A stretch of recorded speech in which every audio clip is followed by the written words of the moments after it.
রাসূলুল্লাহ সাল্লাল্লাহু আলাইহি ওয়াসাল্লাম বলেন রগিমা আনফুহু সুম্মা রগিমা আনফুহু সুম্মা রগিমা আনফুহু কিলা মান ইয়া রাসূলুল্লাহ সাল্লাল্লাহু আলাইহি ওয়াসাল্লাম ক্বালা মান আদরাকা ওয়ালিদাইহি ইনদাল কিবারা আহাদাহুমা আও কিলাইহিমা সুম্মা লাম ইয়াদখুলুল জান্নাতা। মুসলিম শরীফের 6405 নম্বর হাদিস।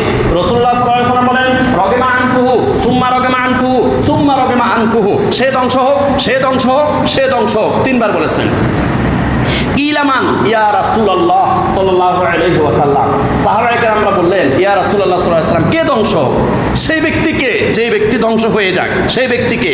বলা মান আদরাকা ওয়ালিদাইহি ইনদাল কিবারে আহাদাহুমা আও কিলাইহিমা, যে রাসূলুল্লাহ সাল্লাল্লাহু আলাইহি ওয়াসাল্লাম বলেন যে ব্যক্তি তার পিতামাতাকে বৃদ্ধ অবস্থায় পেয়েছে অথবা পিতামাতার একজনকে বৃদ্ধ অবস্থায় পেয়েছে, সুম্মা লাম ইয়াদখুলুল জান্নাতা, পিতামাতার সন্তুষ্টি নিয়ে সে জান্নাতে প্রবেশ করতে পারে নাই। কারণ হুমা জান্নাতুকা ওয়া নারুকা, পিতামাতার সন্তুষ্টিতে জান্নাত, পিতামাতার অসন্তুষ্টিতে জাহান্নাম।